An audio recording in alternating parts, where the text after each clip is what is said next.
You are here to fall asleep, and this mountain is here to remember.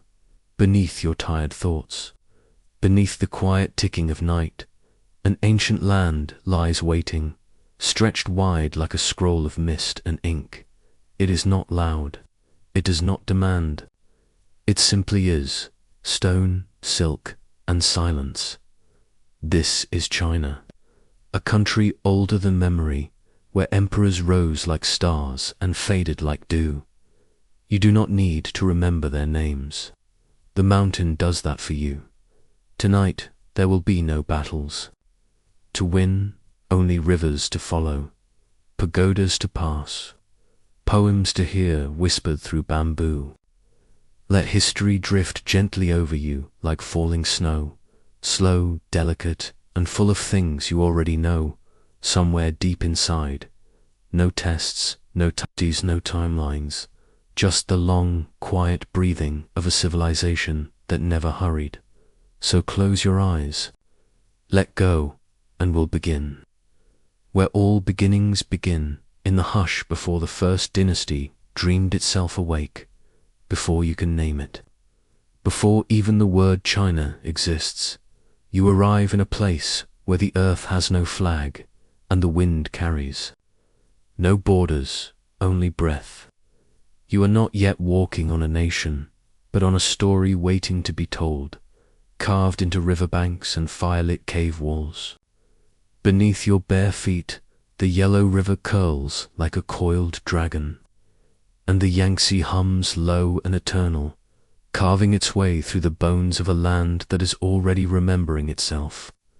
The sky here is vast and watching, the soil dark and soft, and the people, they are learning what it means to belong. You stand among the Neolithic villages of the Yangshuo and Longshan cultures. The people here wear no crowns, make no conquests. They shape the earth with hands that know patience, spinning pottery, planting millet, weaving their days with rhythm. Painted jars dry in the sun, bearing geometric whispers of fertility, rain, and hunger. There is no written language yet, but already there is meaning, passed from grandmother to daughter, from shadow to fire. You hear it in the scrape of stone tools and the hush of reed flutes. You feel it in the heat of a kill and the quiet of a burial mound. Life is simple, circular, sacred, and then, almost without warning, something shifts, like a river choosing a new course. From the shadows of time, the Shang dynasty begins to rise. You don't see armies, not yet. You see ritual taking root. In bronze and blood, this is not history as textbooks remember it. This is history as the ancestors spoke it, in dreams and smoke. You walk through the royal capital of Enyang, where temples rise from packed earth and tombs dive deep beneath it. You see oracle bones, ox scapulae, and turtle shells, etched with the first true writing in East Asia, inked by brush or etched by blade, asking questions to gods. Will the harvest fail? Will the child live? Will the king's enemies fall? This is the birth of script, born not of bureaucracy but of wonder. The characters, those tiny strokes still used today, first appeared not in poems but in prayers. You lean close to the cracked bones and see the brushstrokes of fear, of reverence. This is not a people recording fact. This is a people speaking to the unseen. You sit beside a bronze smith, his hands wrapped in soot. He casts not weapons, but ritual vessels. Great cauldrons shaped like tigers and dragons, offerings for ancestors, for heavens, for balance. The Shang kings rule not as tyrants, but as bridges between the living and the dead. To lead is to listen to spirits, to omens, to the flicker of fire. Bronze bells chime in the wind. Sacrifices stain the soil. The world feels both grounded and haunted. And yet, even now, there are layers beneath.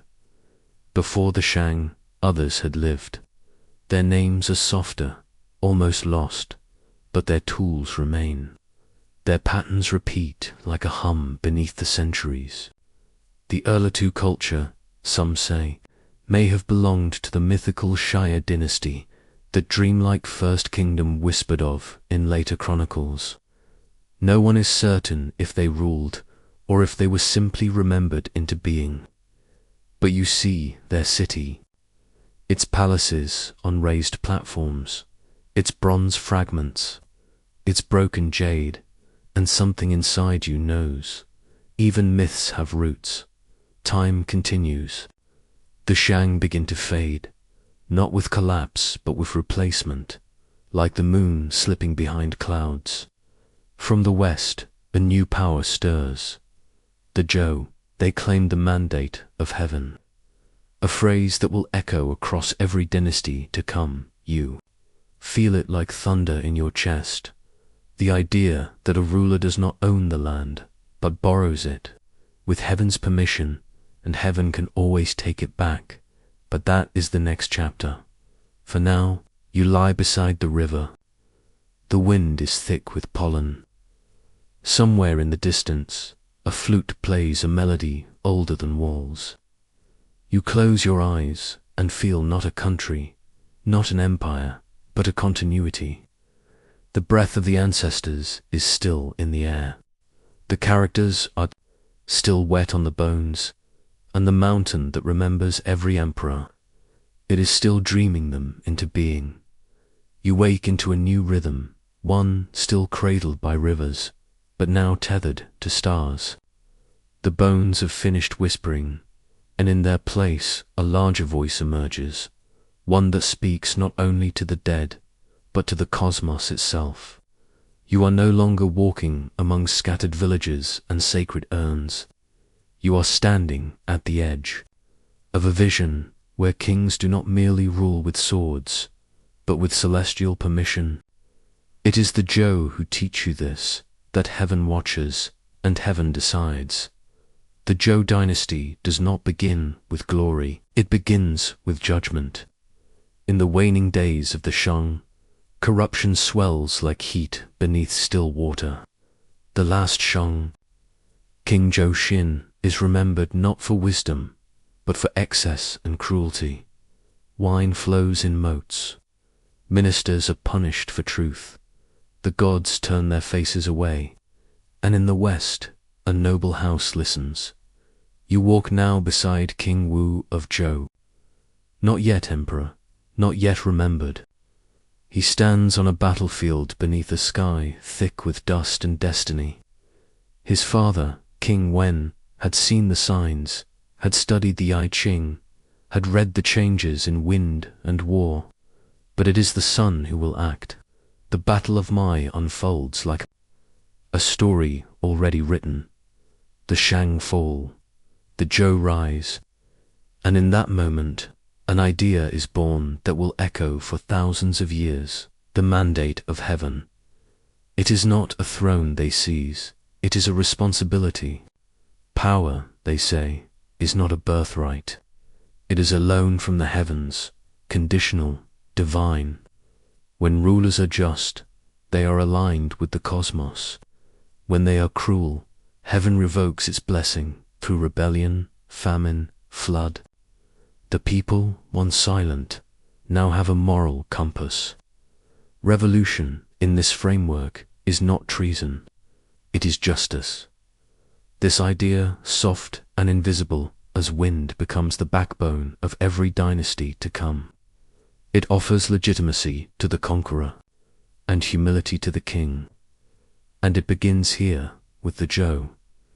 You walk through their early capital at Haiyojing, where palaces rise from orderly earth, and ceremonial bronzes are cast with inscriptions, not just prayers now, but policies. The Zhou expand the Shang's ritual calendar, refine it, overlay it with Confucian grace. Society becomes layered, stratified, not yet by iron or coin, but by ritual conduct. This is the era of the Li rites. Every gesture is governed. The way one bows, the manner of speech, the spacing of tombs, all choreographed to preserve harmony between heaven, earth, and man. You may think this rigid, but it is not born of control. It is born of fear that without balance, heaven will turn away. Yet even within this harmony, there is fragility. The Zhou do not rule alone. They govern through feudal lords, a constellation of states, each loyal to the Son of Heaven in name, but growing in ambition. These states, Jin, Qi, Q, Qin, are seeds that will one day compete for the crown. But for now, they bow, and the Zhou kings sit at the center, like a flame in still air. But flames flicker, especially when winds change. The central authority of the Zhou begins to fade after the sack of their capital. Around 770 BCE, the royal court moves east to Luoy, marking the shift from the western Zhou to the eastern Zhou. The mandate of heaven still glows, but dimmer now, more symbolic than sovereign. The king becomes a figurehead, while real power seeps outward into the hands of ambitious warlords and clever ministers, and so begins a long, aching fracturing. You enter now the spring and autumn period, a time of competing states, shifting, alliances, and slow disintegration. Yet strangely, this disunity brings not only bloodshed, but blossoming. You meet figures whose words will shape Chinese thought forever. The chaos becomes fertile. You walk beside Confucius, born in the state of Lu during this time. He is not wealthy, not powerful, just a man who believes that virtue can be taught. He watches the crumbling of order and dreams, not of conquest, but of harmony. In his mind, society is a family. Rulers must be like fathers. Laws must be like guidance, not fear. His analects, collected by students, pulse with tenderness and clarity.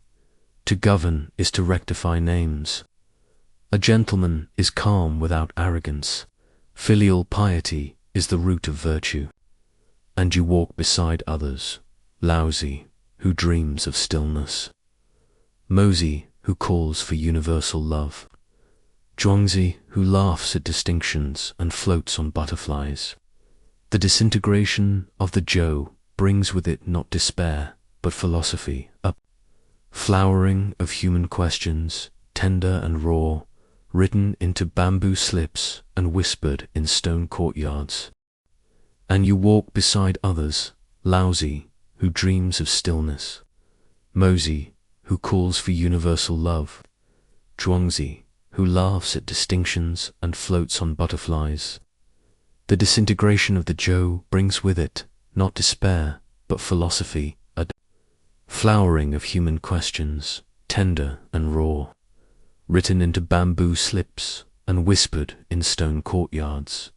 All of this happens under the fading glow of the Zhou crown, a dynasty now over 5 centuries old, stretched too thin, but still symbolically central by the time you reach the Warring States period. The Zhou kings are mere shadows. The land is carved into ambition, 7 great states sharpening their swords and their strategies. Qin, Q, Qi, Yan, Han, Zhao, Wei, each maneuvering for dominance, each claiming some version of the mandate, each believing their rule could restore unity. Blood spills, innovations rise, walls grow, and yet no one has yet captured the full mountain. Still, the Zhou endure, not as rulers now, but as memory, as tradition, as legitimacy itself. Every lord who marches to war claims to do so in service of the old order. To reclaim the harmony heaven once gave, the Zhou began with a single fire lit in ritual bronze, and end as an echo in the chaos, a name respected even as it loses power. Their dynasty, long and gentle, taught the Chinese world how to think about rule, about legitimacy, about the delicate chord between man and heaven. Their idea, the mandate, becomes the measure by which every emperor is weighed, whether in scrolls or silence or sword. And that idea, it stays. You lie again by the yellow river. The stars above are quiet, but the constellations remember. They have seen dynasties rise and fall, but they also saw the first moment someone looked up and said, "Let heaven decide." That voice, soft and far away, still echoes. The Zhou are gone, but the mandate still moves, and the next to claim it is waiting in the west, with a vision sharper than bronze, and a will deeper than stone. You are standing now on the edge of something unprecedented. The river mists that once softened the outlines of lords and sages now part to reveal a single figure, tall as shadow, sharp as decree. His name will become myth, etched into stone, feared in silence. But he begins, like all things, as a boy. You have arrived at the dawn of the Qin. The warring states era has ripened into exhaustion. For centuries, lords have jostled and slaughtered, carving the Zhou legacy into fragments. But now, one state, one vision, and one man is rising. Ying Zheng, a prince of Qin, is watching, calculating, and preparing to do what no one before him dared, to end the fracturing not with persuasion, but with finality. He inherits the throne young, but not naively. From behind black lacquered screens, he listens to generals, dismisses flatterers, absorbs the language of law and punishment like bones soaking in fire.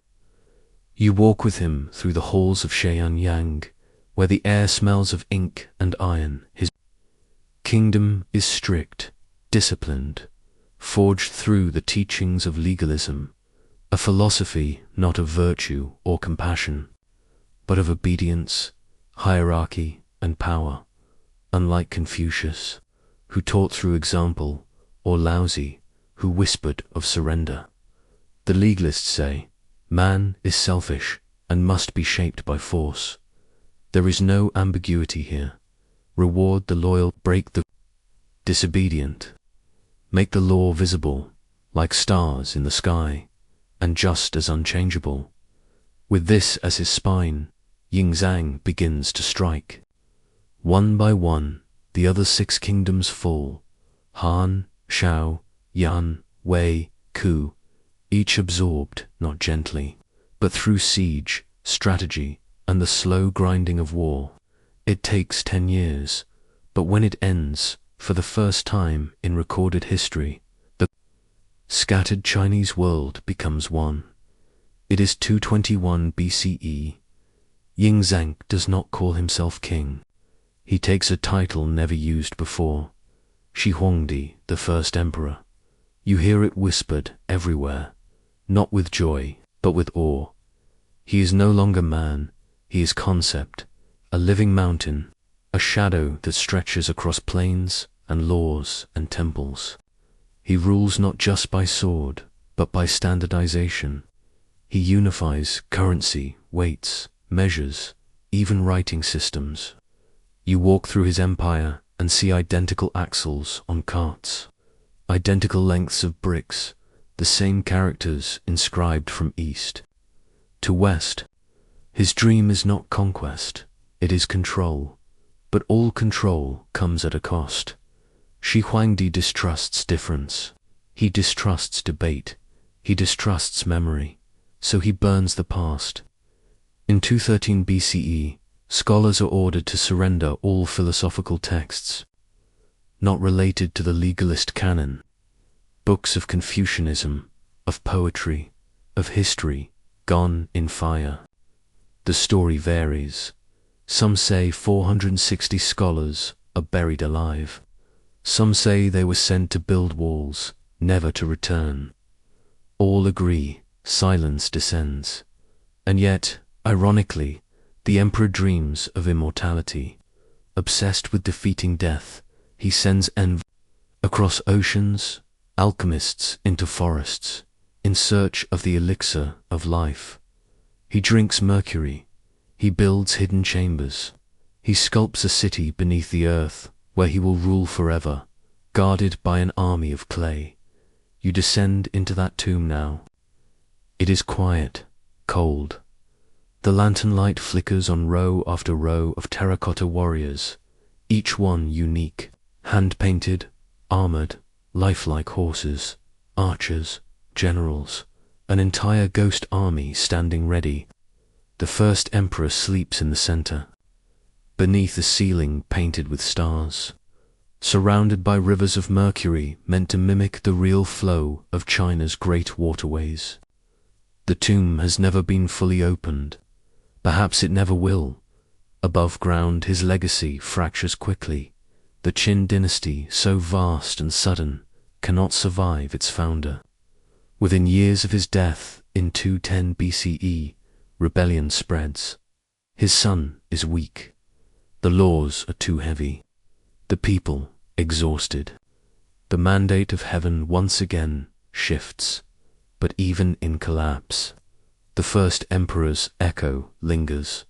You feel it in the roads he built, minus 4,000 miles, of stone-lined highways connecting distant provinces.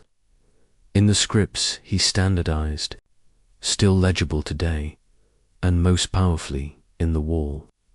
Not the Great Wall as tourists know it, but its earliest bones constructed from the joined defenses of northern states, fortified and extended under Qin orders. Rammed earth, stone, and blood, built not as a tourist site, but as a shield against the Zhongnu, the nomads to the north.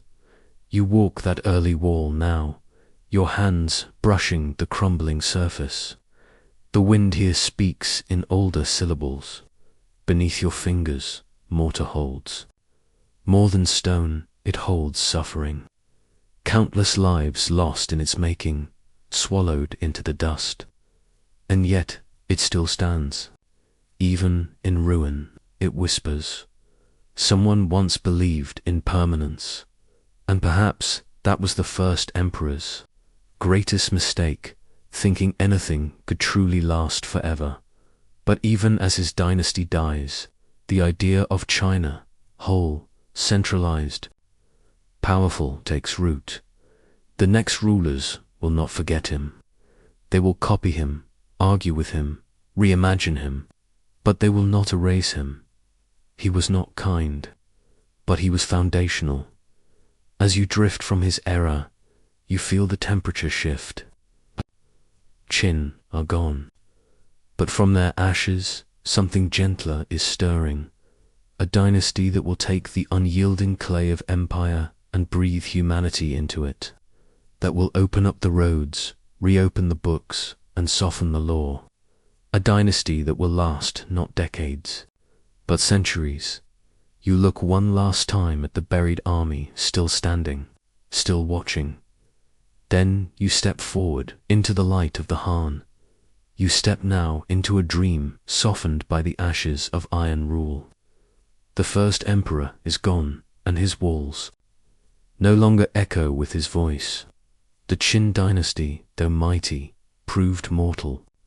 But even in its collapse, it left behind something precious, a unified frame, a skeletal map of what China could become. Into this still warm shape steps a new power, not with fire, but with breath, not with fear, but with vision. This is the Han, and you, traveler of time, are now walking in its dawn. The rise of the Han dynasty is not gentle.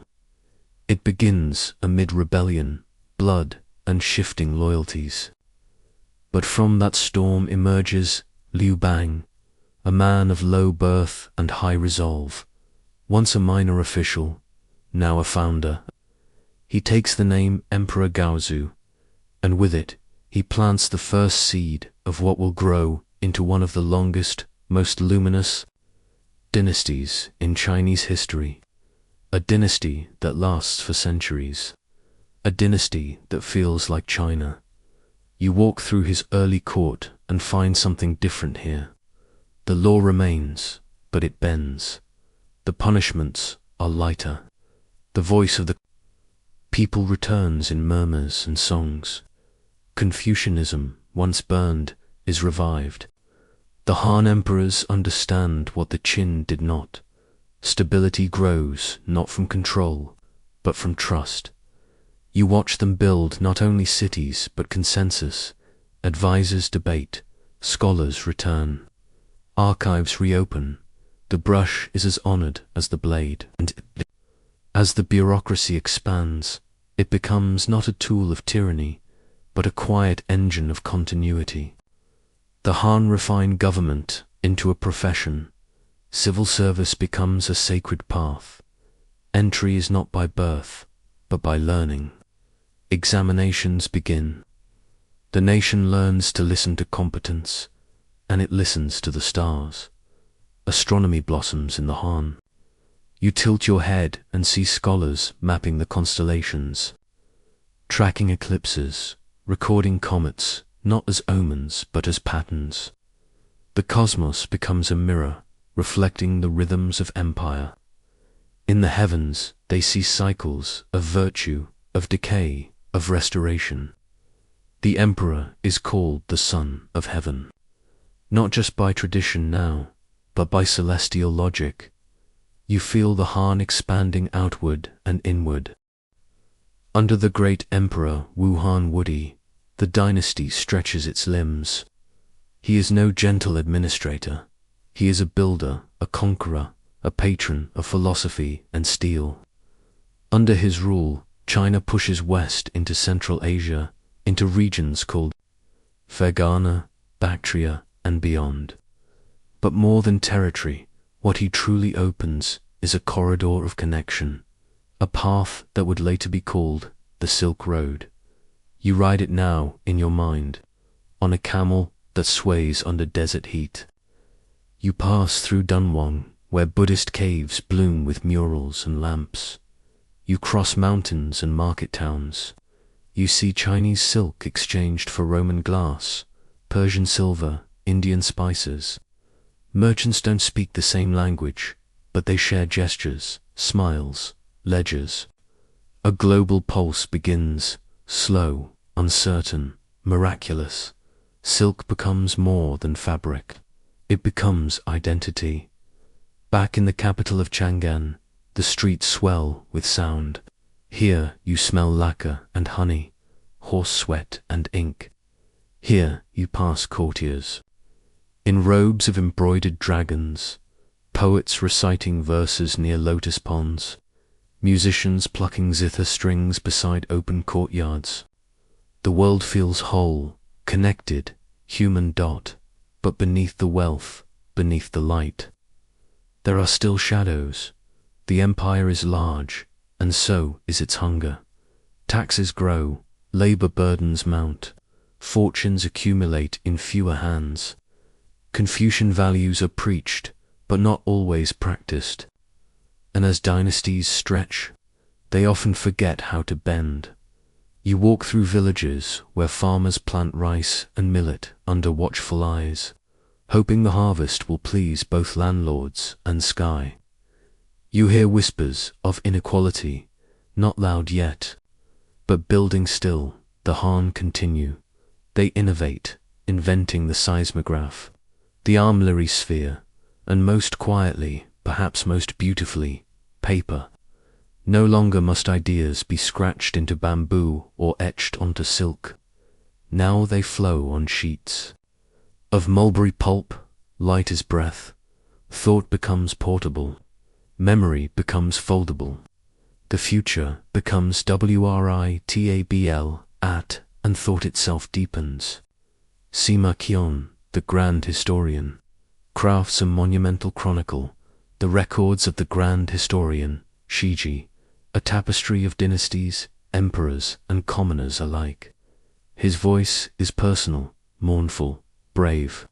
He writes even after suffering public. disgrace. His words become the backbone of Chinese historiography for centuries to come. You turn his pages now, and each one feels like a heartbeat. But no dream is endless. As you near the end of the first Han period, internal cracks begin to widen, eunuchs gain influence, court factions bicker, peasant uprisings stir. The Yellow Turban Rebellion rises like a fever born from hunger, drought, and spiritual yearning. Taoist healers promise a new age, but their revolution is crushed. Still, it leaves behind scars. Eventually, the Han fracture. Yet, unlike the sudden fall of the Qin, the Han echo. A brief interlude, a restoration, a final flowering under the Eastern Han, centered in Luoyang now, not Chang'an. But the rhythm has shifted. The later emperors are weaker. The court grows quiet. The provinces grow loud. By the year 220 CE, the Han dynasty formally ends. But as you sit now beside a stream outside the old capital, you realize the Han never truly disappear. Their legacy saturates everything. Language, law, identity. Even today, most Chinese people refer to themselves as Han, their culture. Their memory, it lives. The roads still curve in their patterns. The characters still bear their refinement. The dreams they dreamed of harmony, of connection, of heaven and earth in dialogue still flutter in red envelopes, still echo in lullabies. You lie back and let the stars watch over you.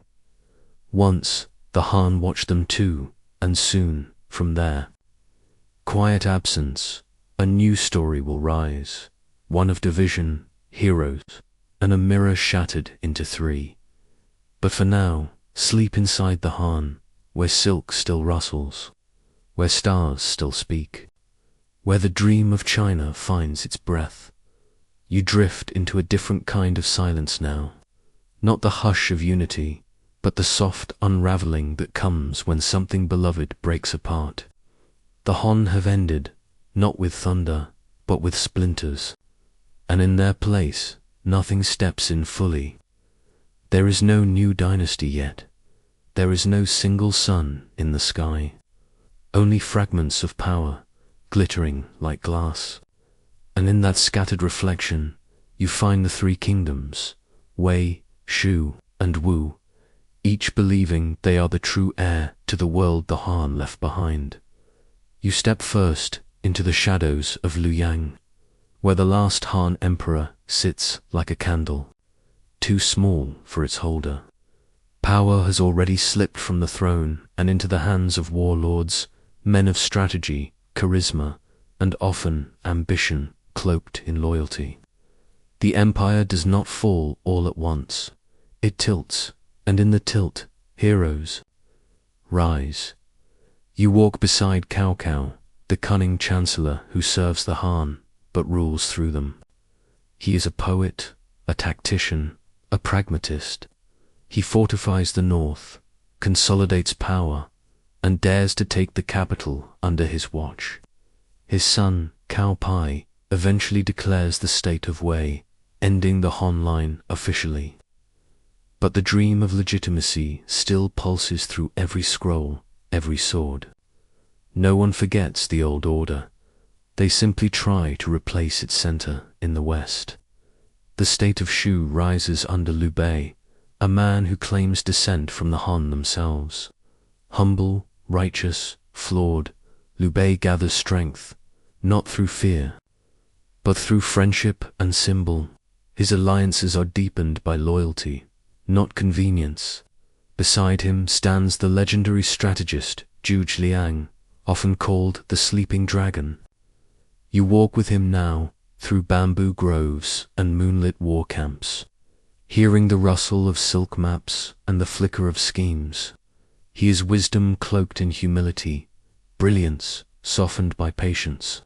His campaigns are stories, his letters, poetry, and to the south, in the fertile lands along the Yangtze, Sun Quan commands Wu, a a kingdom of ships, river walls, and inherited strength. His father, Sun Jian, had laid the foundation. His brother, Sun Si, had bled for it. And now he rules with balance, neither reckless nor weak. Wu becomes a maritime kingdom, a world of bridges and boats, of scholars and soldiers. This is a time of heroes. And heroism here is both sword and heart. You watch the battle of red cliffs unfold, a clash not just of armies, but of minds. Cao's massive northern fleet is lured into a trap by Zhuge Liang's fireships. The river burns, smoke blots the stars, and in that moment the south holds. It is not just a battle. It is the dividing line between empire and fragmentation, but fragmentation becomes the rhythm of the age. For decades, these three kingdoms compete, alliances shift, borders blur, battles are won and lost, but no one can quite gather the whole sky again. And beneath the military dramas, ordinary people continue to plant rice, write poetry, raise children. Their lives flow around the violence, like water around rocks. It is a strange beauty, this era, one that would inspire legends for centuries. The Romance of the Three Kingdoms, a novel written over 1,000 years later, would take these decades of division and turn them into myth with speaking swords, loyal tigers, dying oaths, and haunted drums. Even now, in television dramas and operas, these characters breathe, but reality is less poetic. By the late 3rd century, the balance begins to collapse. The state of Wei, most powerful in territory and resources, grows dominant. But its rulers are vulnerable to inner strife. Eventually, a general named Sima Yan takes the reins, ending Wei and founding the Jin dynasty. The other two kingdoms, Shu and Wu, fall in succession. For a moment, the empire is unified again, but it is not the same. The Jin dynasty inherits a brittle peace. Its rulers are entangled in court intrigue. The capital becomes a spider web of eunuchs, consorts, and regents. And worse still, in the north, non-Han peoples, long marginalized and militarized, begin to rise. The land fractures again, this time not into 3, but into dozens. This period is called the 16 Kingdoms, a name too tidy for. A time so wild.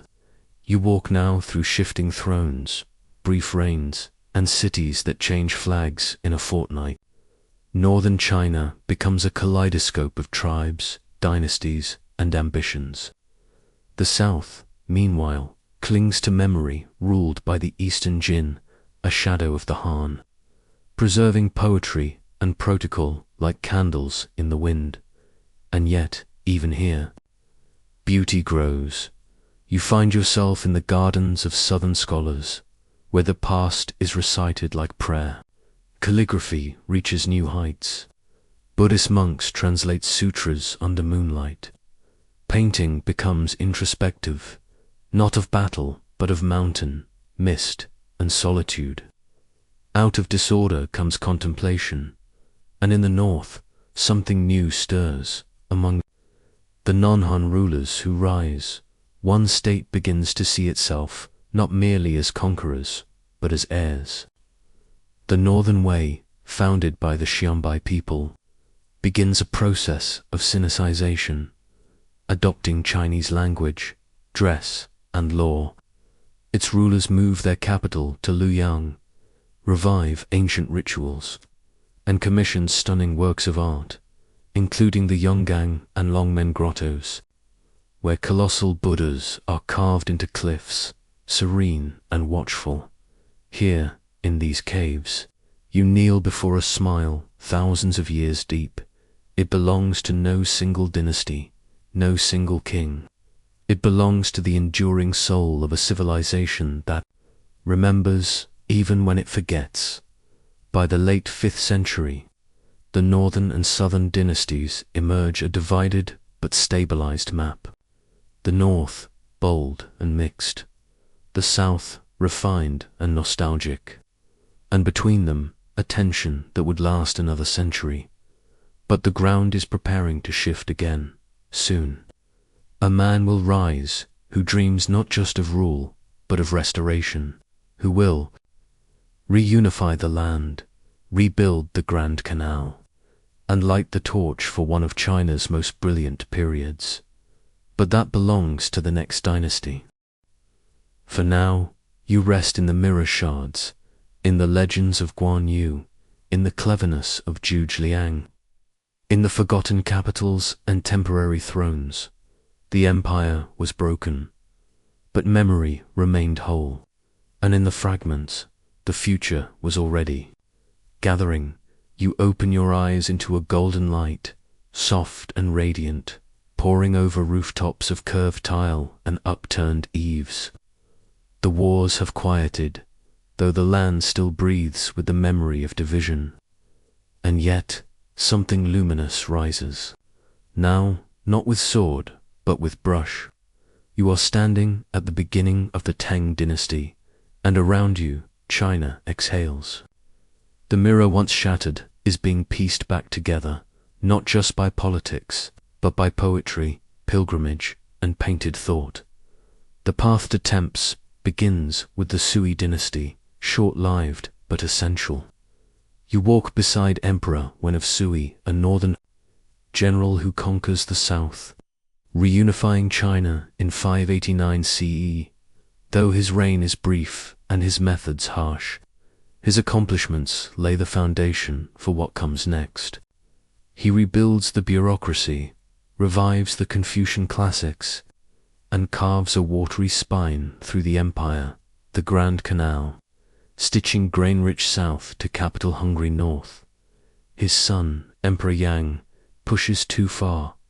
Wars in Korea, forced labor, extravagance, and the Sui fall. But from that fall, the Temps emerge, and the world, for a moment, becomes brighter than it has ever been. You stand now in Chang'an, the Tang capital, the beating heart of the Silk Road, the largest city on earth. Here, streets run in perfect grids, markets buzz with voices from Persia, India, Korea, and beyond. Traders speak Arabic and Sogdian. Monks walk shoulder to shoulder with merchants. There is cinnamon from Ceylon, glass from the Roman world, turquoise from the steppes. The empire is not just Chinese, it is cosmopolitan. At its center sits Emperor Taizong, the ideal Confucian ruler. He governs with clarity, listens to advisors, and embodies the harmony between tradition and transformation. You walk through his court and see officials chosen by merit, not lineage, the civil service exams flourishing under his gaze. This is a government shaped by learning, a state curated by scholars, and then comes Empress Wu, Zixin, bold, brilliant, and fiercely controversial. She begins as a concubine, rises through intrigue, and eventually becomes the only woman in Chinese history to rule in her own name. Her reign is ruthless in parts, yes, but also visionary. She patronizes Buddhism, elevates women in court, and commissions histories that include voices long ignored. You walk beside her in golden halls, feeling the pulse of an empire expanding not only in land, but in imagination. But the Tang soul is not only in politics, it is in poetry. You follow a breeze into a tea house, where Li Bai reclines beside a jug of wine, his gaze turned upward. His verses flow like rivers, sudden and spontaneous. Filled with moonlight and longing, the bright moon lifts from the mountain of heaven in an infinite haze of cloud and sea, and beside him, Du Fu, steadier, sadder, who writes with moral clarity and gentle sorrow. My old friends are scattered to the winds. only autumn geese still fly the same. Their words become a second country, one you can walk through barefoot and dreaming, long after the emperors are gone. And it is not only poets who shape the temps. You walk with Xuanzang, the monk who travels to India on foot, seeking the true teachings of the Buddha. He returns with hundreds of sutras, establishing great monasteries, translating texts with such care they hum like prayer. His journey, perilous and sacred, inspires later legends, including Journey to the West, where he becomes the master of the Monkey King. But the real Xuanzang walked deserts and mountains, chased not glory but wisdom. Buddhism blossoms. In the Tang era, temples bloom across mountainsides. Cave shrines are carved deeper, and the great Buddha of Lashon rises from stone. Yet Taoism remains alive, and Confucianism still governs. This is a time of many truths, held in harmony, and yet the golden light cannot last forever. In 755 CE, the An Lushan rebellion shatters the illusion of permanence. An ambitious general rises against the throne. The rebellion lasts 8 years, kills millions, and leaves the empire scarred. Though the temps survive, they are forever dimmed. Chang'an is never the same. Trust erodes. The balance shifts. Later temps emperors rule with dignity, but less power. Regional military governors, Gadoshi, begin to rule autonomously. Eunuchs gain sway in the palace. Factions grow, and slowly, as if autumn has arrived, the brightness fades into quiet dusk. Still, in the final centuries of Tang's, art and thought remain vibrant. Landscape painting becomes philosophical. Shan Shui mountain and water, where humans are tiny and nature vast. You see scholars sitting in solitude beneath cliffs, lost in mist and reflection. Their brushes are soaked not in paint, but in thought. And so you return to the mountain. The Tang may fall in 907 CE, but its memory does not break. Its poets still sing, its scripts still flutter. Its stories, layered in scrolls and echoes, become the DNA of China's self-understanding. You lie now beneath the eaves of a temple. Wind rustles the bamboos. Someone is chanting in a dialect older than memory. And overhead, the stars remember, because the temps were not just a dynasty. They were a dream of human flourishing, a song written in silken stone, a mirror that still reflects the moon. You awaken to the sound of ink dripping slowly onto silk, the rhythm of reflection, not of war. The Tempt's dynasty has set its golden arc, leaving behind ash and poem. But from that soft ruin, something delicate arises, not with conquest, but with contemplation. You now enter the world of the Song dynasty, and in its quiet corridors, you feel the empire lean not on swords, but on scholars. This is a China that thinks, paints, counts the stars, and writes itself into stillness. The Song do not seize power. Through triumph, their beginning is cautious, even modest.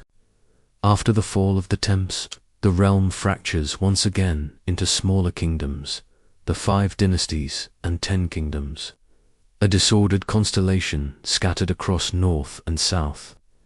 It is in this haze that Shao Kuangyin, a general of humble bearing, stages a bloodless coup in 960 CE and becomes Emperor Taizu. Founding the Song dynasty, you walk beside him as he limits the power of his generals, choosing instead to elevate scholars. His vision is not of empire by expansion, but of internal harmony, a China governed by examination, by calligraphy, by reason. And so begins an age where civil service exams are not just prestigious, They are the gate to everything. From far villages, sons of farmers walk for weeks, memorizing Confucian texts, refining their brushstrokes, hoping to pass into government by merit. The empire hums with bureaucracy, not coldly, but like a beehive of logic and learning.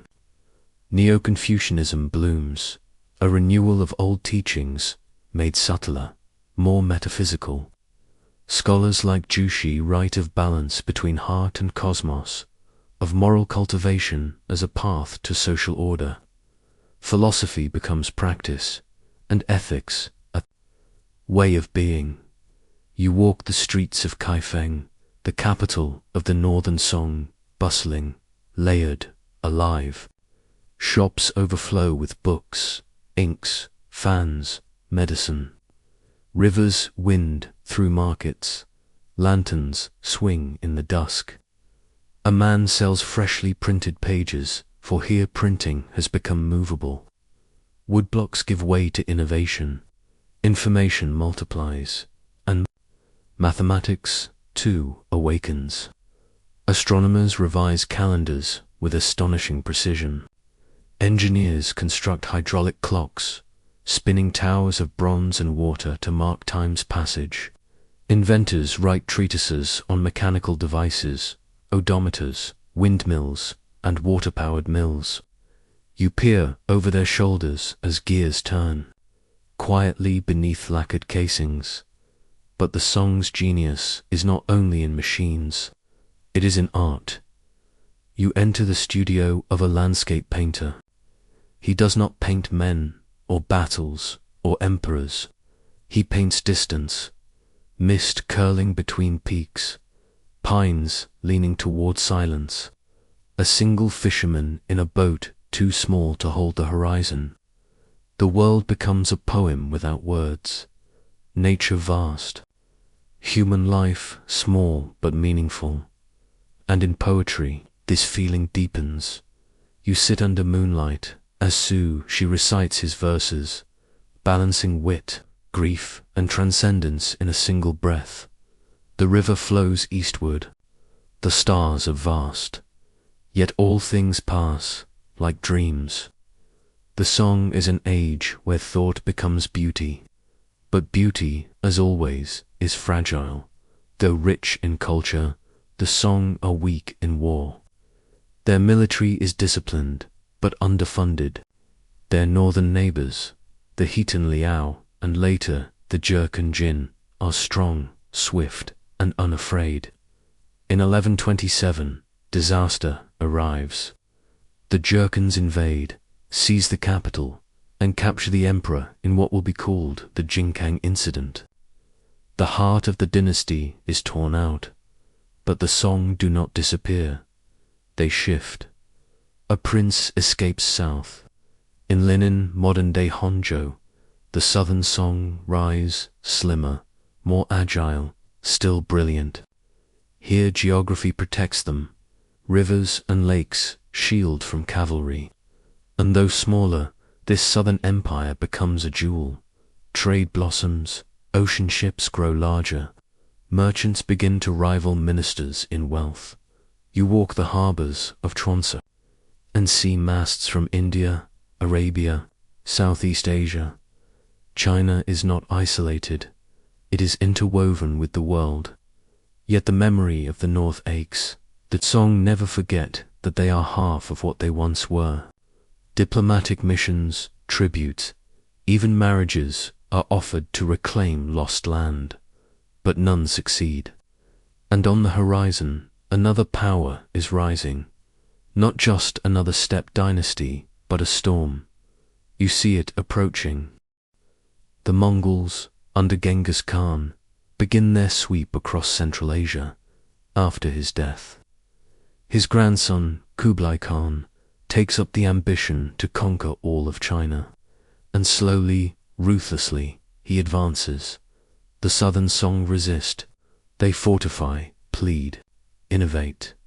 But by 1279, the last Song loyalists are defeated. A boy emperor drowns in the sea. The Song, the dynasty of poetry, ink, and reason is no more, and yet you do not weep, because the song left behind not ruins, but a way of seeing. Their maps, their paintings, their essays, all still breathe.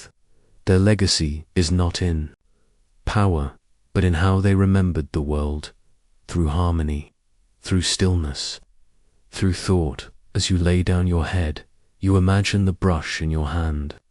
You draw a single mountain in the mist. No armies, no kings. Just the wind and the quiet.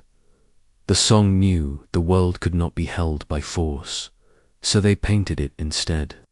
And in that ink they live. You awaken to the sound of hooves, not one, but thousands. A drum beat across the steppes, echoing over frozen rivers and sunlit grasslands. The calm of the song has been scattered like leaves in a rising gale. The world is changing now, not in verses or brushstrokes, but in dust and gallop. You are entering the age of the Mongols, and with them the birth of a dynasty unlike any other, the Yuan. This empire is not born in China. It rides into China. It rides into China. It begins far to the north, under a sky so vast it makes all kings seem small. A boy named Temujin, orphaned and betrayed, learns the language of survival. Through cunning, alliances, and ruthless clarity, he rises tribe by tribe until the tribes vanish and a single name remains: Genghis Khan, the universal ruler. You feel his storms spread, not just across Asia, but through the soul of history. His warriors move with terrifying speed, carrying bows made of sinew and horn, knowledge of wind and angle, and a code of discipline carved into their bones. The Mongol Empire stretches farther than any before it, from the Yellow Sea to the edge of Europe. It is not chaos, but choreography. After Genghis, his descendants divide the empire into khanates, and in the east, his grandson Kublai Khan turns his eyes toward China. You ride with Kublai through battlefields and bamboo forests. He is not merely a warlord. He is educated, curious, ambitious beyond conquest. He wants not just to defeat China. He wants to rule it, to wear its robes, to understand its scrolls, to make its brilliance his own. In 1271, he declares the founding of the Yuan dynasty, a Mongol-led but Chinese-rooted state.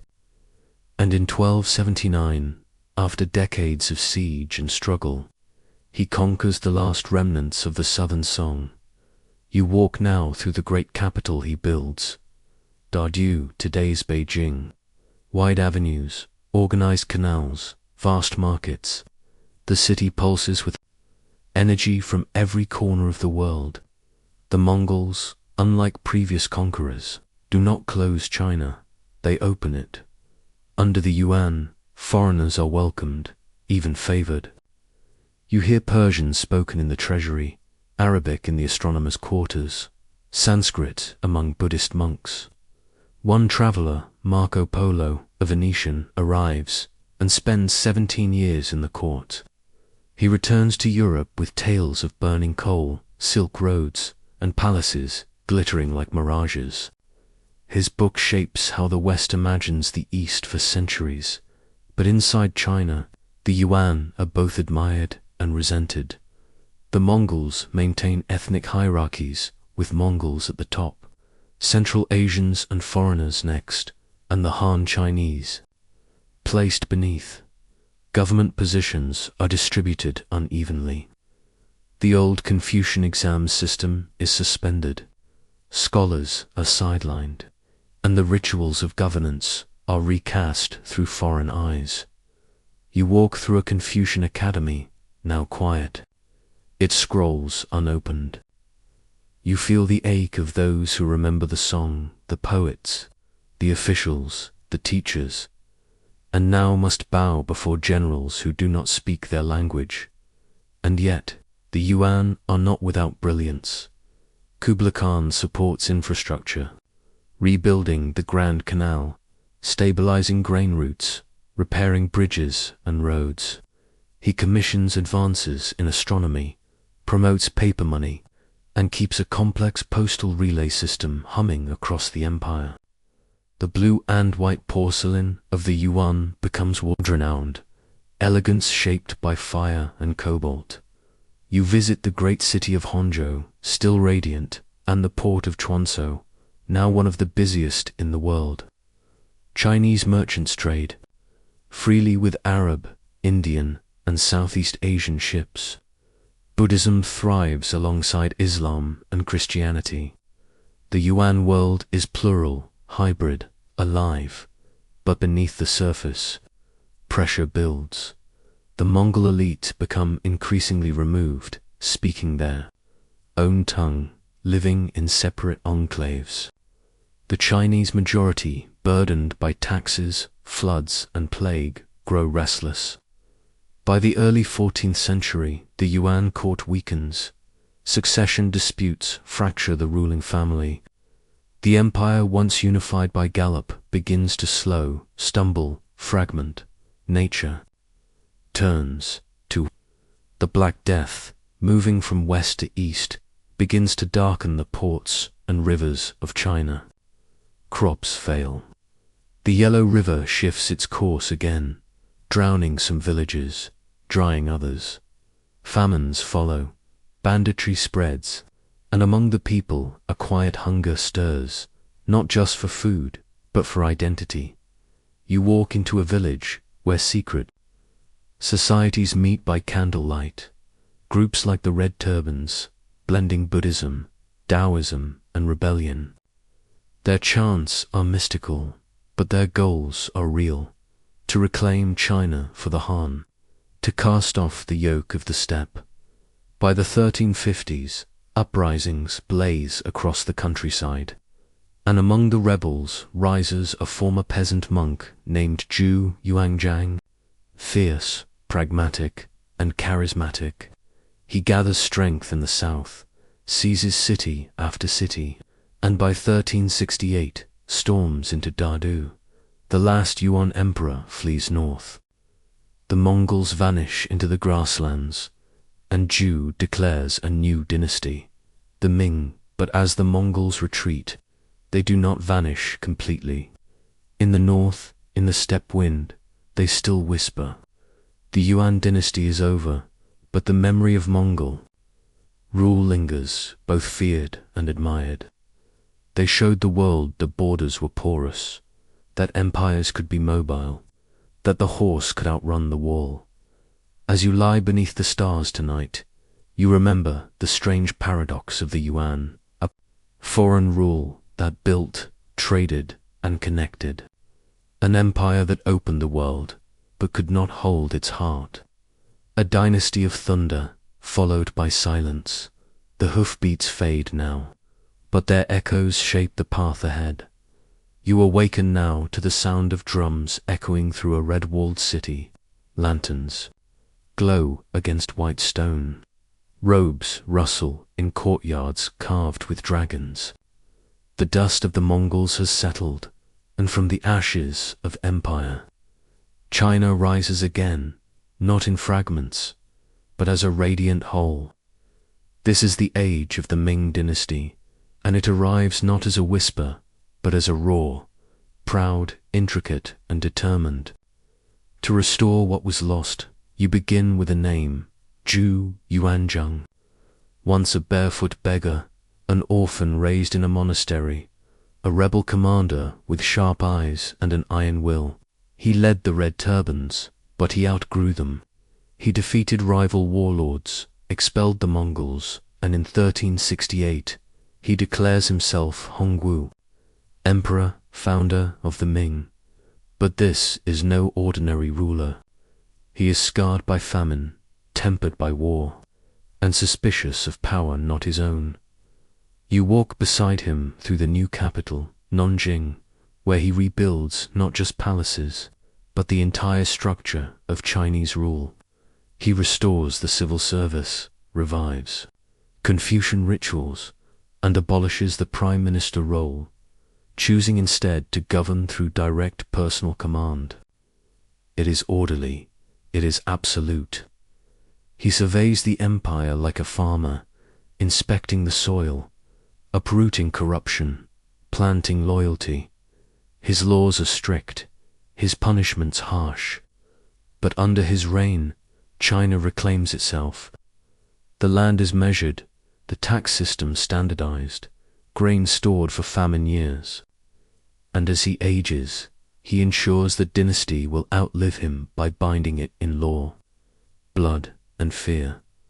When Hongwu dies, his grandson briefly rules, but is overthrown in a coup by an uncle, a brilliant and ambitious prince named Ju Di.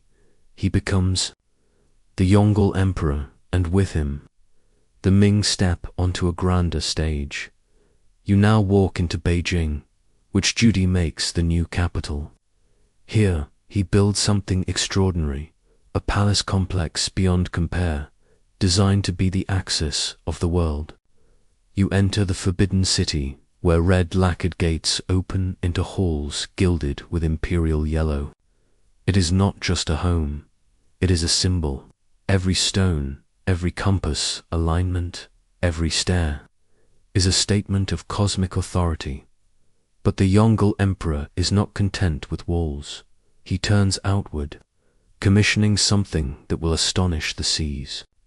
A fleet of treasure ships, under the command of the great Admiral Zheng He, an enslaved Muslim eunuch turned statesman. This navy of colossal wooden vessels sets sail across the Indian Ocean. You sail with them now, past Vietnam, past India, to the Persian Gulf, to the shores of East Africa. The ships carry silk, porcelain, and letters of tribute. They return with giraffes, spices, gems.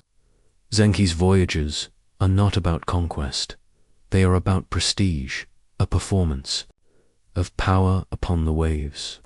For a moment, the Ming become the sea's most majestic voice. But after Yongle's death, the court turns inward again. Officials argue that foreign ventures waste treasure. The fleets are dismantled. The shipyards go quiet. The ocean is no longer a path. It becomes a boundary. The Great Wall is rebuilt, expanded, made taller and stronger. The Ming are not merely building defense. They are shaping a psychological perimeter. What is Chinese will remain so. What is beyond may wait. And yet, inside that wall, a golden world flourishes. Art reaches new heights. The famous blue and white porcelain becomes the envy of the world. Delicate, pure, flowing with dragons and peonies, it travels along land and sea routes. From Istanbul to Lisbon, Chinese kilns become laboratories of beauty. In literature, scholars compile enormous histories and dictionaries. Novels blossom like Journey to the West, Water Margin, and Romance of the Three Kingdoms. Fiction becomes a mirror for morality, a stage for reflection. Paintings to shift from vast landscapes to more intimate scenes. Birds in reeds, scholars beside plum blossoms. Women reading in moonlight, and yet all is not peace. The Ming are brilliant, but brittle. Their bureaucracy is immense. Effective, but often paralyzed by fear of punishment. Eunuchs, once assistants, rise to dominate the court. Some wield power as absolute as emperors, creating networks of spies and secret prisons. Among them is Wei Zhongxian, whose grip on power turns paranoia into policy. Natural disasters strain the economy. Silver becomes the standard currency, but its global flow, tied to mines in the Americas, brings both wealth and instability. As trade rises, so do social gaps. The poor farm harder. The rich retreat behind embroidered screens. You walk through the provinces and feel the ground beginning to crack. Peasant rebellions flicker like brush fires. Bandits return to the roads. And far to the north, on the icy edges of the steppe. A new power sharpens its arrows. The Manchus, watching, waiting. By the early 1600s, the Ming begin to falter. Famine, corruption, rebellion, and a capital unable to respond. In 1644, the rebel Li Zikeng storms Beijing. The last Ming emperor hangs himself on a tree in the palace garden. His red robes flutter in the wind. But the Ming do not vanish overnight. In the south, loyalists resist. Ming princes gather armies. Scholars retreat into private academies. Painters mourn in ink. Even as the Qing dynasty rises, the Ming remain. In memory, in resistance. In the hearts of those who refuse to let the dream end. You lie now beneath the red lacquered ceiling of a ruined temple. The wind carries the scent of old incense. Somewhere, a flute plays a melody too ancient to name. The Ming were not perfect. They were often cruel. But they loved order, beauty, and belonging. And they left behind a world of porcelain, poems, and painted gardens where history is measured not only in battles, but in brushstrokes. Where China found its voice again and sang, even as the curtain fell. You awaken to the sound of soft drums and silk rustling in the wind. Above you, the sky is a pale winter blue, stretched over a city rebuilt and renamed. The Ming have fallen. The gates of Beijing have opened not to rebels, but to warriors from the north, Manchus, mounted and disciplined, bearing braided queues and banners, fluttering with ancient symbols. You now step into the world of the Qing dynasty, the last imperial breath of China. Long and layered, elegant and unraveling, the Manchus, once a tribal people in the forests beyond the Great Wall, rise under the leadership of narration, who forges the 8 banners, a military social system uniting clans into one formidable force. His son, Hong Taiji, begins to mold this power into a vision, a dynasty not just to rule the steppes, but all of China. When the Ming collapse in 1644, a Ming general opens the gates of Beijing to the Manchus, believing they will restore order. They do, and more. You walk into the Qing capital, where traditions mix. The emperors adopt Confucian rituals, but keep Manchu identity. They wear dragon robes, stitched in Mongol and Han motifs. They speak multiple tongues, hunt in northern forests, and sit on dragon thrones with snow on their sleeves. Under Emperor Kangxi, the Qing flourish. He rules for 61 years, a philosopher king who studies mathematics with Jesuits and reads Taoist classics by candlelight. He rides to the front lines himself, securing borders against Mongols and Russians. You watch him issue edicts in elegant prose, bridging cultures with a voice that soothes and commands. Then comes Emperor Yongzhang, austere and efficient, who tightens the bureaucracy like a bowstring. He builds a government that functions silently, dangerously powered by secret reports and midnight decisions. His reign prepares the ground for his son, Emperor Qianlong, under whom the Qing reach their greatest expanse. Qianlong is a poet emperor. He writes tens of thousands of poems, curates vast collections of art, and builds summer palaces where water mirrors stone. His court is dazzling, sophisticated, filled with calligraphers, painters, translators. He commissions the Seiku, the largest collection of Chinese literature ever assembled. You walk through the corridors of these books, feeling the weight of centuries dot under his gaze. China stretches wider than ever, absorbing Tibet, Xinjiang, Mongolia, and Taiwan. It is the largest China has ever been. It feels eternal. But Qianlong too grows old. And in his final years, cracks begin to form. The Qing system, while graceful, is rigid. It is a dance that does not adapt. The 8 banners, once fierce, become hereditary and complacent. Corruption seeps in. The vast bureaucracy slows. And outside China, the world is changing at a speed no emperor can script into scrolls.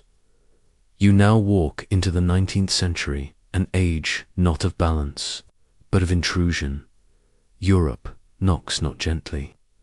Britain, hungry for trade, but lacking Chinese goods, begins exporting opium, a poison that spreads through southern cities like a tide. When Qing officials attempt to halt the trade, burning crates in the port of Canton, Britain responds with cannons. You feel the shock of the First Opium War, 1839 to 1842. Qing junks, no match for British steamships. The Treaty of Nanjing follows. Unequal and humiliating, ceding Hong Kong, opening ports, and granting foreign powers a foothold in China. Then comes the Second Opium War, and others join in. The French, the Americans, the Russians. They carve spheres of influence, extract privileges, impose laws that twist the old Confucian order. You walk the streets of Shanghai, now dotted with Western banks and churches, its signs written in 4 scripts. China, proud and inward for centuries, is now pierced open, and inside, turmoil brews. You hear the cries of the Taiping Rebellion, led by a man claiming to be the brother of Jesus Christ.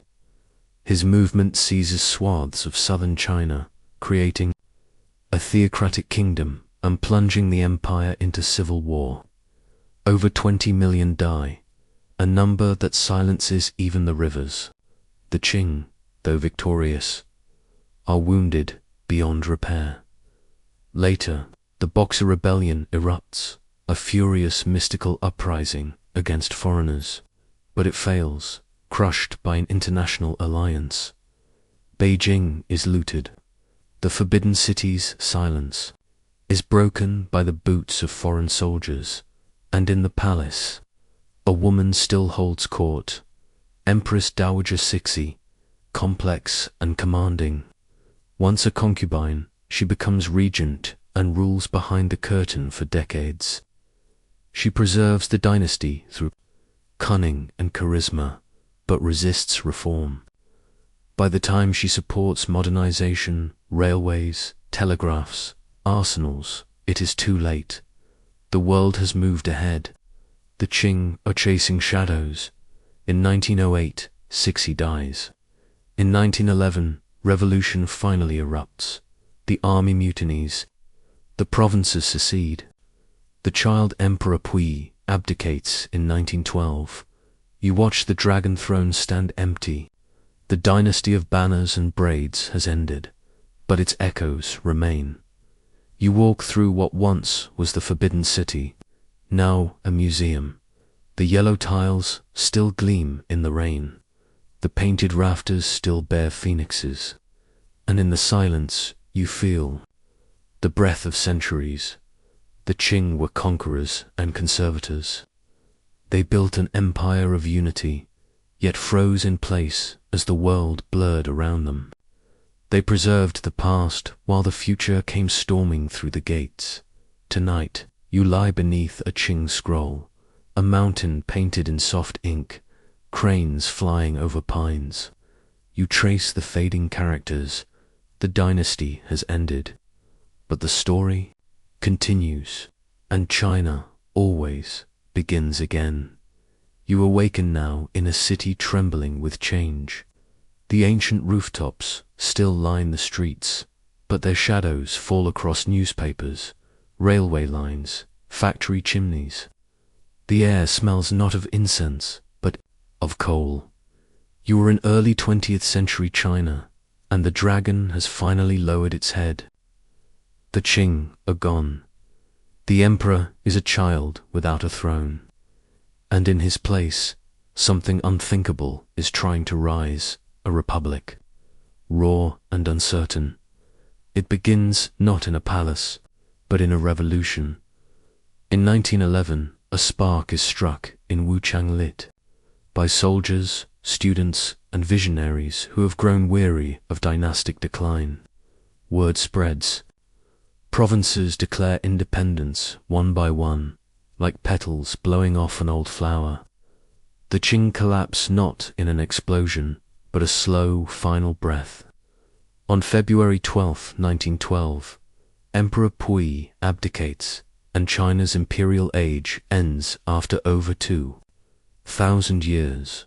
The Republic is declared, but the road ahead is fogged with uncertainty. You meet a man named Sun Yat-sen, a doctor, thinker, exile, and leader of the Revolutionary Alliance.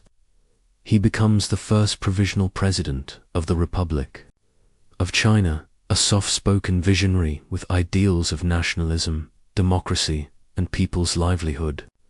But he soon steps aside, hoping unity can be kept through compromise.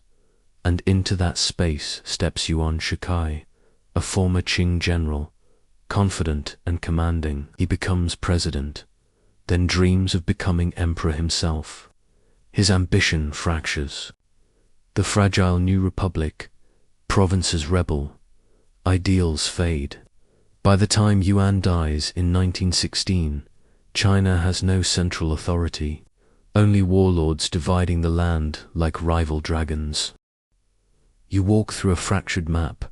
In the north, cliques of generals rule like feudal lords. In the south, reformers try to gather the pieces. In the cities, intellectuals argue over how to be modern. In the villages, the peasants endure, as always. And then, in 1919, another flame flickers, this time in the May 4th movement. You walk beside students in Beijing protesting foreign domination and the weak terms of the Treaty of Versailles, which hands German colonies in China to Japan. They march with poems and manifestos, not swords. They demand science, democracy, reform. They challenge Confucianism, patriarchy, feudal thinking. It is a cultural awakening, not just political, a cry for rebirth from inside and out of this intellectual storm. Two powerful rivers begin to form. One is the Kuomintang KMT, or Nationalist Party, inspired by Sun Yat-sen.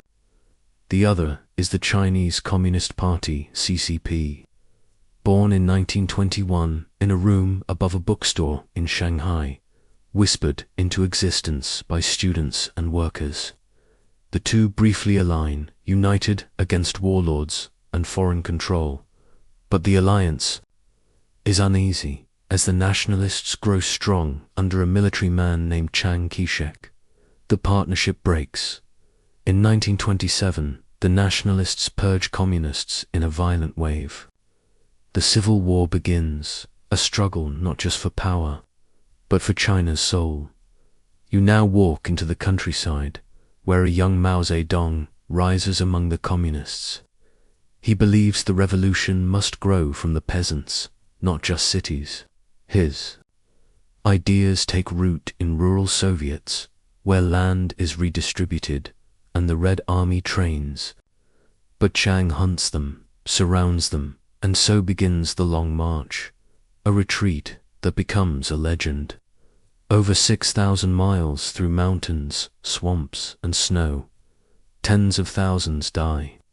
But Mao survives. And more than survive, he becomes myth.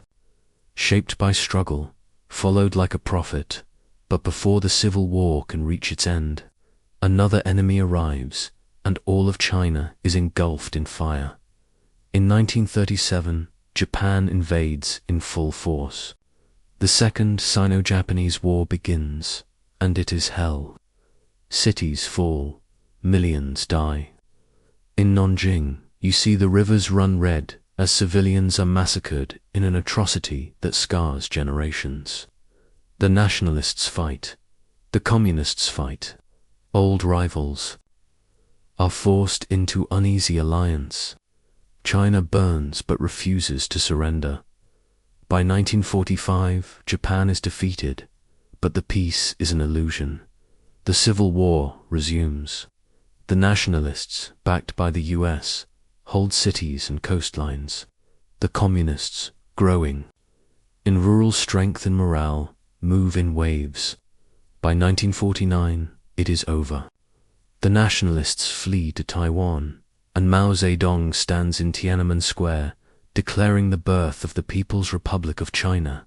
And with that, the republic, fragile, bold, imperfect, fades. You sit now beside the ghosts of the century. Some wear military caps, some wear scholar robes, some whisper poetry, some carry rifles. The dream of a republic of liberty, learning, and reform was never truly fulfilled. But its questions still echo. What does it mean to be modern? Who decides the future of a nation? Can a people break from the past without breaking themselves? As night falls, you trace the worn script of a May 4th pamphlet. It smells of old ink and youth. The dream of the Republic has ended, but the struggle for identity, for justice, for belonging still pulses beneath the skin of China. The dragon sleeps again, but its eyes flicker. You awaken not to birdsong, but to a trumpet. A red flag lifts in the morning breeze, stark against the Beijing sky. Crowds move through Tiananmen Square like waves, faces upturned toward a leader who promises not just a nation, but a complete transformation of soul and soil. You are now entering the People's Republic of China, where Mao Zedong stands at the center, not as emperor, not as president, but as a living symbol of revolution. It is October 1st, 1949. A new era begins. You walk through its early years. On unsteady ground, the nation is exhausted, battered by warlords, invaders, and civil war. Infrastructure lies in ruins. Millions are displaced. But the Communist Party moves quickly. Land is seized from landlords and given to peasants. Collectivization begins. Wealth is redefined. Slogans bloom on walls. Songs replace silence. The goal is not just to govern, it is to remake the human. Being.mo launches the first 5-year plan, modeled on Soviet industrialization. Steel plants rise, railroads expand, cities buzz with socialist ambition. The countryside is transformed by communes, where meals are shared and property dissolved. To many, this is hope made real. To others, it is disorientation cloaked in unity. And then comes the Great Leap Forward, a campaign to hurl China into prosperity. You walk among smelting pits dug in villages, where peasants melt their cooking pots to make steel. Harvest quotas are inflated, reports are falsified, fields are overworked and abandoned. Famine spreads like a cold wind, silent, shameful, and vast. Between 1959 and 1961, tens of millions die, a tragedy hidden beneath slogans, yet Mao remains untouchable. Criticism is muffled. His image grows sacred. He steps back briefly, but watches from above. And as doubt creeps into the party, he prepares something even more radical. In 1966, he declares the Cultural Revolution, a storm that lasts a decade. You watch schools close, temples smashed, teachers humiliated, ancient texts burned, youth march with red armbands, shouting in rhythm, waving little red books. They are the Red Guards, students turned soldiers of ideology. They purge not just officials, but history itself. Families are torn apart. Trust evaporates. To love the past is to betray the present. Museums are raided. Classical music is silenced. Even Mao's closest allies are accused, imprisoned, erased. In the name of revolution, China forgets its own reflection. But even revolutions age. By 1976, Mao dies. The nation exhales. A chapter ends, not with triumph, but with grief. Complicated, layered, unresolved. You stand in the mausoleum of Mao and watch people shuffle past his glass coffin, some weeping, some numb. For millions, he remains a hero. For others, a wound. And in that contradiction lies the soul of modern China. From the ashes of Mao's era, a new figure rises. Deng Xiaoping. He does not shout, he whispers with precision. His motto is clear. It doesn't matter if the cat is black or white, as long as it catches mice. With that, he launches reform and opening up. Markets stir, private businesses bloom, farmers sell their crops, foreign investors arrive. In coastal cities like Shenzhen, skyscrapers replace rice paddies. China moves, not by revolution now, but by economics. You walk into the 1980s, where jeans replace Mao suits, and neon lights flicker across new factories. But political reform lags behind, and in 1989, hope returns to Tiananmen Square, this time not with flags, but candles. Students gather, demanding freedom, transparency, reform. Their voices are calm, poetic. They carry portraits of Sun Yat-sen and Marx, symbols of dream and doctrine. For weeks, they camp, sing, plead. But the night of June 4th, tanks roll in. You do not see the exact number. You only feel the silence that follows. The footage disappears. The names vanish. The square is scrubbed, but the memory remains. A ghost in the national mind. The party survives, stronger, more cautious, in the decades that follow. China explodes economically. Highways coil across mountains. Bullet trains hum between megacities. Hundreds of millions rise from poverty. The Middle Kingdom becomes the workshop of the world. Then its rival, the party, evolves. Less ideological, more pragmatic, yet control remains tight. The internet arrives, but is walled. Dissent appears, but is quieted. Tiananmen is forgotten officially, even as it flickers in whispers. You walk into the 21st century now. China hosts the 2008 Olympics. The Belt and Road Initiative expands its reach, and global leaders shake hands in Beijing. Yet within the nation, tensions brew between growth and environment, modernity and tradition, voice and silence. Through it all, history moves beneath the surface, like a deep river dot. You wander a bookstore in Shanghai. A teenager reads about Confucius. A professor lectures on the Cultural Revolution. A grandmother watches a drama about the Qing dynasty. The past is returning, not to rule, but to reflect. And you sit now under a red lantern glowing in soft dusk. You've walked through every dynasty, through scroll and steel, through famine and festival. You've seen emperors rise and peasants carry the weight of dynasties on their backs. You've watched China forget, remember, forget again. But still, the dragon sleeps with one eye open, and in the hush of midnight, when the cities fall quiet, the wind carries an old echo. Under heaven, all is connected. And so, history breathes, not behind you, but within you. You've made it to the edge of time, and yet you've barely moved at all. The scroll has slowly rolled itself shut. The brush is dry. The mountain is silent again. You have walked, with emperors and peasants, rebels and poets, and still the soil beneath you hasn't changed. It remembers everything, but it asks nothing of you. Tonight, you let China's story pass through you, not to memorize it, but to be gently changed by it. In some quiet corner of your dreams, the forbidden city will flicker like a lantern. A dragon robe will flutter in sleep soft wind, and somewhere a Confucian scholar still writes your name in the margins of time. You are part of it now.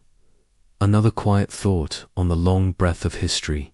Sleep well, the mountain remembers for you.